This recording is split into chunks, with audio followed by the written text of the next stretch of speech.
This is Books, Booze, and Betterment with author Kristina Canady. Hello, hello, hello. Welcome, everyone, and thanks for joining us this evening. We survived the bomb cyclone, snow thing. Anyway, so we are here today to talk about some very interesting things. First off, let's start with the Mile High Books and Bounty Pairing event happening October 19th, 2019. As you remember, there will be books, booze, and burlesque. We are doing a fundraiser that evening for the Gathering Place. It's going to be a pop-in event. You can go to brownpapertickets.com and buy your tickets now. The VIP tickets are also on sale. There's just a couple left. And with VIP access, you get to get into the event an hour early and get a goodie bag full of awesomeness. Let's also take a minute to thank our sponsors, Carlson Vineyards. Today we are featuring the Laughing Cat Sweet Baby Wine. This is the white, obviously. And last year they were our top rated wine at the event. Today we are also going to read you a little excerpt from Verlene Landon's new book, Writer. And I'm going to pull that up now. We also have a special guest, Demi. She's going to be talking. Hey, everybody. She is here to talk about boundaries, and I'm so excited. I honestly just want to hear this sexy-ass voice talk on mic for 30 minutes, so that's why she's really here. All right, so as our guest goes ahead and pops the wine and pours. Ooh, let's get to sipping. We are going to read an excerpt of Rider Hard by Verlene Landon. This is her new release. If you would like to meet the fabulous authoress herself, she will be at the Mile High Books and Bounty this year. So the description of the book. What would you do if your weekend tryst turned your encounter into a best-selling novel and movie? Well, if you're Trevor Dixon, son of legendary porn star and former child actor, you audition for it, of course. Ryder, Trevor's go-to alias, helped him maintain a no-attachments lifestyle, not to mention escape his parents' in-family and his own. A lifestyle he'd always enjoyed until he spent one amazing weekend with a woman who he wanted to know him as Trevor. What better research for an erotic romance novel is there than a weekend of passion using fake names and no numbers? I told you, Ryan, I should have brought my glasses. Tangela Weber wanted to be the biggest thing to hit the book world since e-readers. Tangi got more than she bargained for. Fame came swiftly, and her debut novel was being made into a movie. She knew her anonymity wouldn't last forever. She just never expected it to end when her real-life muse walked in to read for the leading role. Who better to play the part than the original Rider Hard? Ooh, this sounds good. Sexy. I love me a sexy novel. Okay. So I spoke to Verlene before, and she had a specific scene she wanted me to read. She says that this is a freeing one for Candy, quote-unquote Tangi, told from the main male role of a writer in observation. His intention had been to entice, but now he had the need to rub one out while she watched. Touch yourself, beautiful. His voice was barely recognizable, and her eyes grew incredibly wide at his words. Another first he can give her. The idea of giving this woman's first was quickly becoming the air entering his lungs and the blood pumping through his heart. He reached up with his free hand and slapped the shower head down so it was at her back. Ooh! Hesitantly, she did as Ryder commanded. One manicured hand grabbed a luscious tit, and the other made its way south. Trevor couldn't resist raking his nail across her exposed nipple, then quickly bending over and sucking it into his mouth. He released it with a pop and stood upright, still stroking. Captivated by what her hands were doing, she hypnotically circled her clit with one delicate finger, while her other hand roughly handled her breast, pinching and squeezing it to the point where her nails left marks in their wake. Fucking perfect. Her hands were at such odds, one gentle and methodical, the other wild and harsh. Trevor was not going to last with that scene playing out in front of him. With downward pressure applied to her shoulder, Candy got the hint and went to her knees. The shower was pounding her back, causing many rainbows to appear around her face. Her hands kept the pace they'd set when she was standing.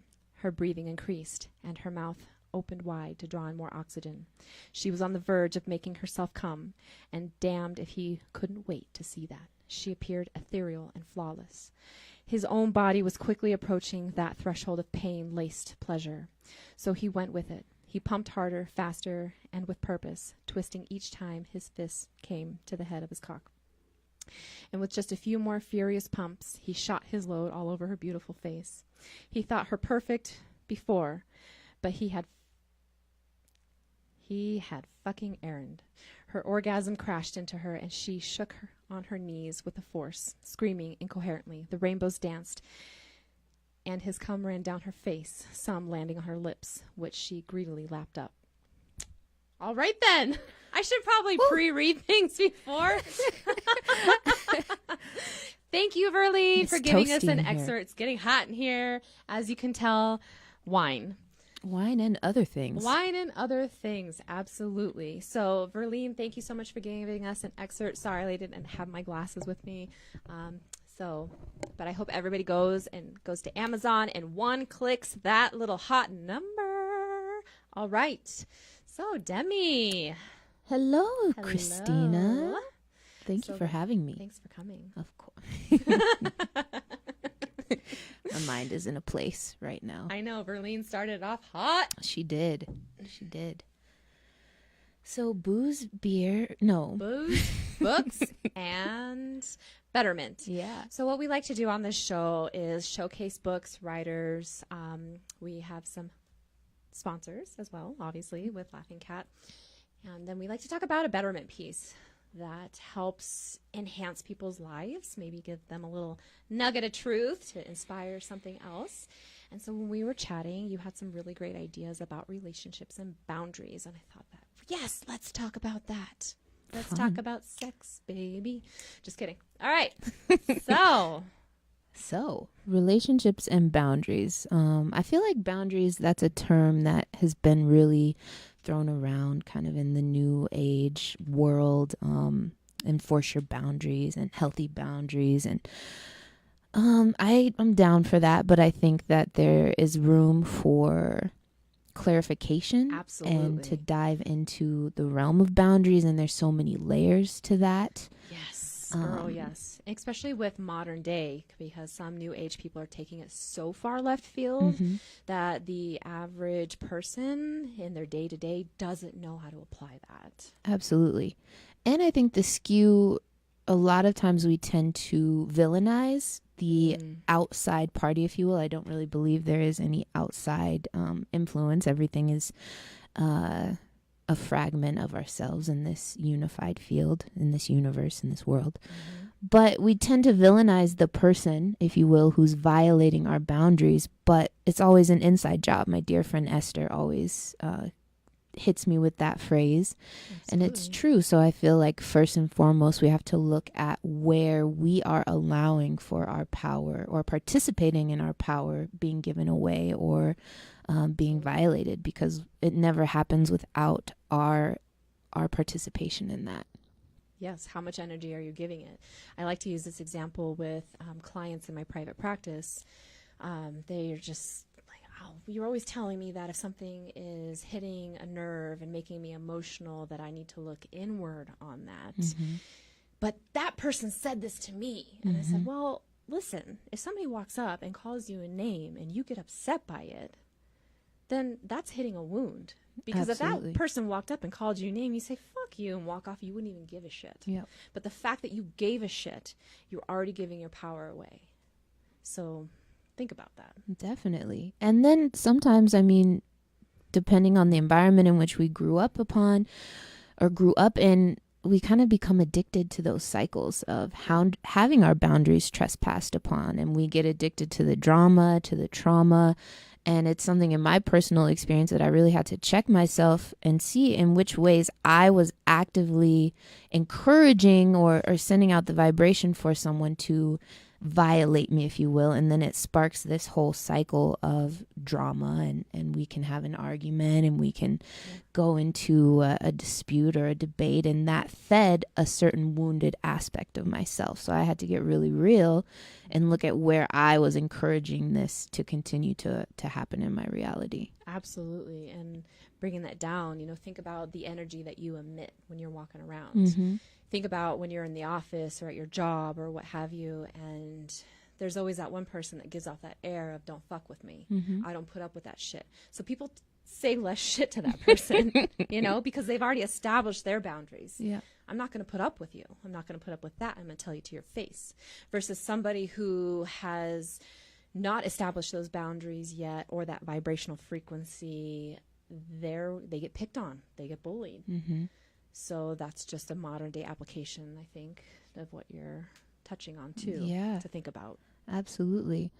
And then, on the further end of that spectrum, there are people who use their boundaries as barriers, Absolutely. And I think there is definitely a differentiation between a boundary and a barrier.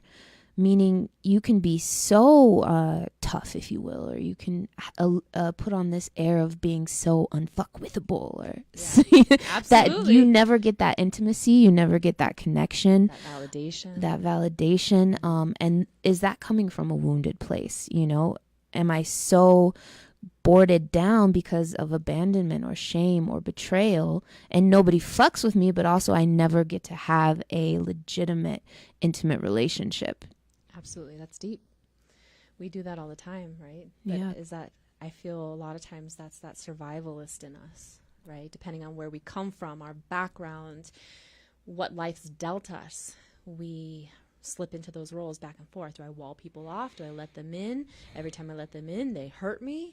So what do you think are healthy ways you can practice vulnerability and allowing people in, but still have those healthy boundaries so that your lines don't get crossed and you don't get further wounded? I think there's a lot of techniques and strategies. I know for myself, as I've delved deeper into this work, something that's been most beneficial for me is showing up as my own guardian. So a lot of my wounds and a lot of our wounds in general come from childhood, right? So there were a lot of occasions as a child in which I felt, for whatever reason, I didn't receive the protection or the care or the attention or the love that I was longing for. My parents are individuals healing from their own wounds as well. But I carried those traumas into my adulthood. And instead of looking for a partner or looking to my parents or my friends to heal those wounds for me, I had to decide to be my guardian. And so that meant spending a lot of time with myself and figuring out what it is that I truly want. How do I want to be cared for? How do I want to be seen? Spending a day with myself and saying, Demi, okay, you can have anything you want today. What is that? And a lot of people don't even know what that is. You ask people what they want to eat and they don't know what to say. I mean, it's about being that in tune with yourself. Yeah. And being the guardian, as you say, to little Demi or little Kristina. Absolutely. Right? People who have children really understand you play this role to be the adult guardian of that child, but you also need to be that guardian to yourself. Yes, first and foremost. The Tibetan monks have a term, it's called segwe, and it's inclusive compassion. And that means... It's beautiful. Yeah. God, that's deep right there, right? Let's just marinate on that for just a second. Take a sip of wine. Take a sip of wine. And it is sweet baby white, it's very delicious. Wrong hole! Verlene got me all heated. I can't even get it in the right hole. Yeah. No, it's very sweet. It's good. It is good. But yeah, this idea of inclusive compassion. And before we can offer that to anyone else, we have to offer it to ourselves. Yes. And they take it a little bit further in that offering compassion to everyone outside of yourself is really a fear-based drive, meaning I'm going to be compassionate to you because I'm afraid that you might abandon me. I'm afraid that you might betray me. I'm afraid that you might judge me or you may not like me for who I really am. Absolutely. So I think healthy boundaries also come from a place of knowing that regardless of what happens outside of you, like, you've got you. Amen, sister. I got to be with Demi every day, so. I gotta live with this bitch in here. Whoa! Let's not make it harder than it is. True that, though. Right? We're our worst critics. We talked about that on the last episode.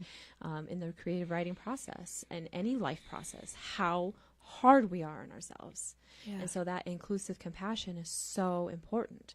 How can you truly, genuinely offer compassion and love to anybody else outside of you if you can't even do it for you? Yeah. And it's not genuine. We have to first conceptualize things in our internal world before we can offer it externally.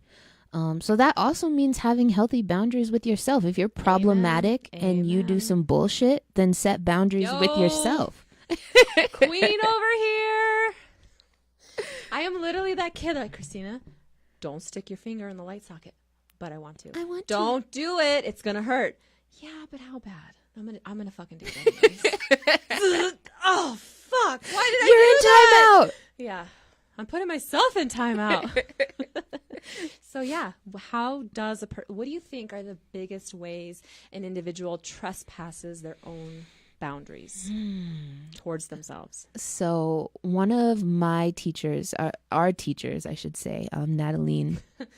Shout out to Strawberry Moon Energetics. If you want to go for a ride, go to Strawberry Moon. Right. But I went to see her for a session, and we were talking specifically about my romantic relationships. And I, at the time, was kind of dealing with this person that I knew didn't have all their shit together.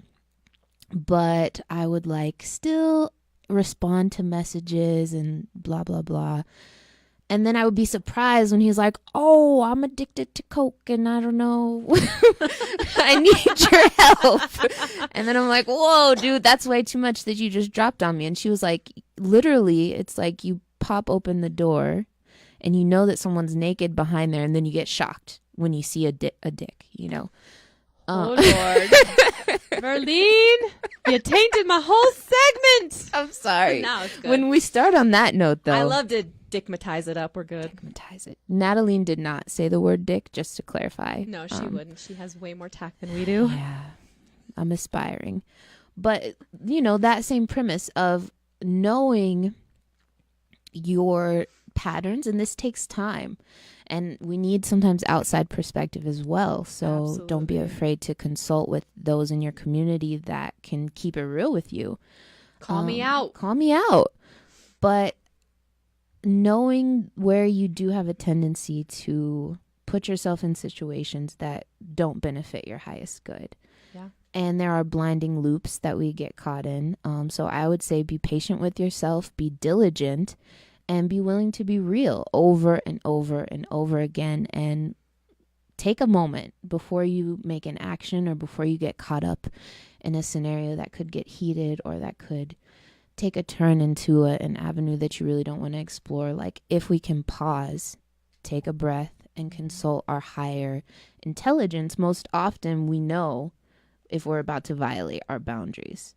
But it's that intuition, we feel it. Yeah. We know it in our guts. I know every damn time I'm about to get myself in some shit. I feel it. Absolutely. I'm going to do it anyways. I'm going to just see if this plays out differently. I know it won't, but I'm going to try. And that's part of the process too, and I think that comes back to not being so hard on ourselves. Yeah. And it's not linear. It's not a linear process. No, it's not. I mean, and we also have to get to a place where we're just so sick of our own shit that we're ready to change. And it's like, I got so sick of sticking my finger in that light socket, metaphorically, over and over and over, that even in relationships and unhealthy relationships, I finally stopped. Yeah. Kristina, the results are always the same. Quit fucking doing this to yourself. Yeah. Why are you driving yourself insane? So I recently, over the last 6 months or so, have been studying these different aspects of personal boundaries, learning where I've been violating my own boundaries, especially in relationships in relation to men. And, it was very interesting self-discovery because I realized I don't even know what healthy masculinity looks like.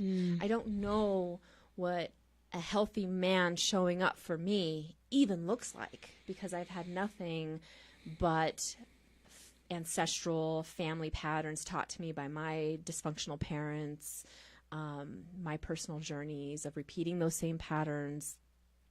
So I went on this whole journey of like, what does healthy masculinity look like? What does a healthy partner look like? And how does that show up?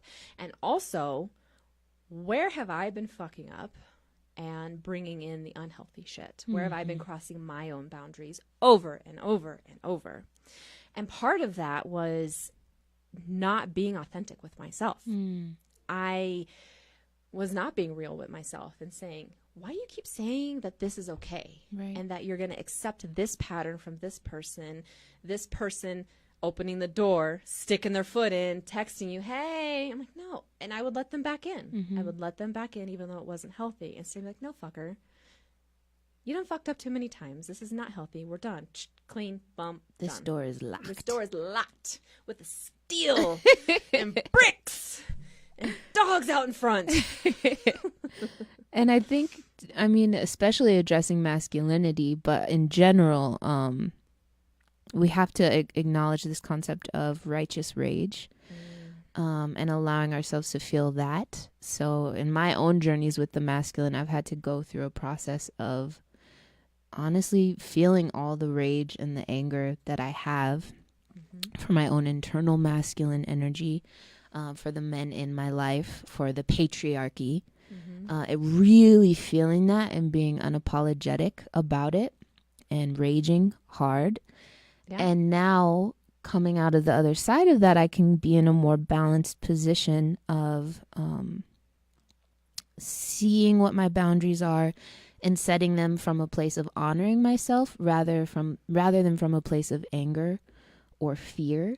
And there may be a time where I still have a fearful boundary with men. Absolutely. But to go through that process of emotion and allow the rage or whatever it is, the shame, the loneliness, the fear, all those ranges of emotion that we usually try to suppress, they have to come up before we can get to a healthy place with boundaries. I think that's such an important concept. It's healthy to express your emotions. It's healthy to be emotional if you need to. If you need to fucking get pissed off, go get pissed off. Just try to do it in a healthy way. Instead of slashing his tires, maybe go to kickboxing. It's right? a great release. Yeah. So, but it's important to honor yourself and release those emotions, because how can you show up and create healthy boundaries and expectations within yourself as well as the context of a relationship if you haven't moved the shit out of the way first? If you got all these layers of shit in the way, how can you have a healthy expression that's true? Because you go to try to express yourself or set your boundaries or say no or say you want tacos, but in reality, you're not answering from an honest place because you haven't cleared your emotions and dealt with that shit. Absolutely.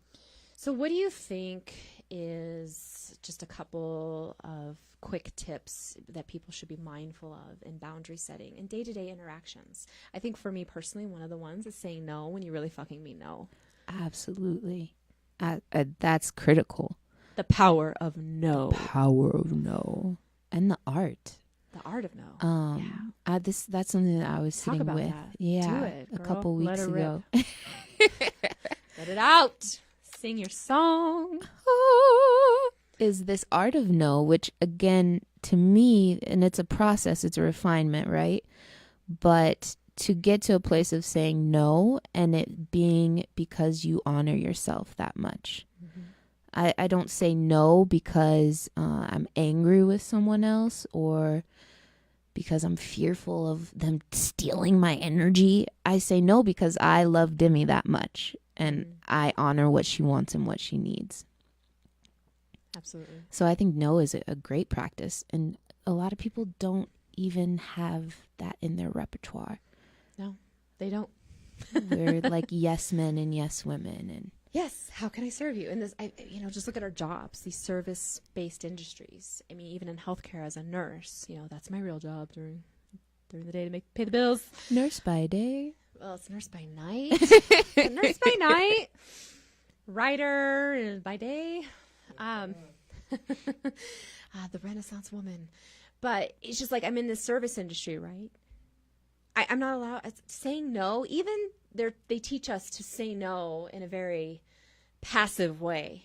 Well, not right. Let me speak to the physician. I don't know if that's safe right now. You know, I can't say like, no, motherfucker. I don't want to put a breathing tube in you. So the answer is no.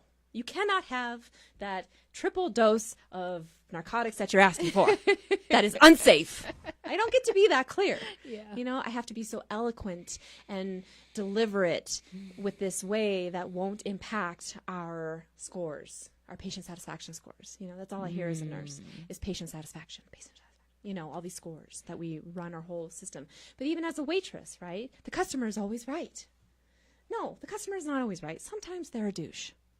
Absolutely. So being refined in your power of no is very hard sometimes because our society is so customer satisfaction based.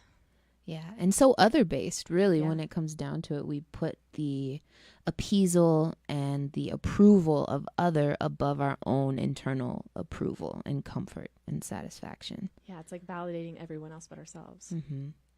So why do you think that is? Why would you say that that's ingrained? I think that that's the basis of our culture, and it makes us easily manipulatable. I don't know if that's a word, but it is now. Webster, it makes us easy to manipulate and control because we don't have our own internal compass intact. That's deep. I really feel that on a deep level. After just finishing this last work in progress, I really explored all these different ways in which we are dumbed down as a society and as women and men. Mm-hmm. And we're told how to be. We're told how to be a woman. What makes a woman? What makes a man? And we're told how these roles are defined, and then we try to fit ourselves in that box. And so with this book, the whole point was to fucking get rid of the box. And how do we define that for ourselves?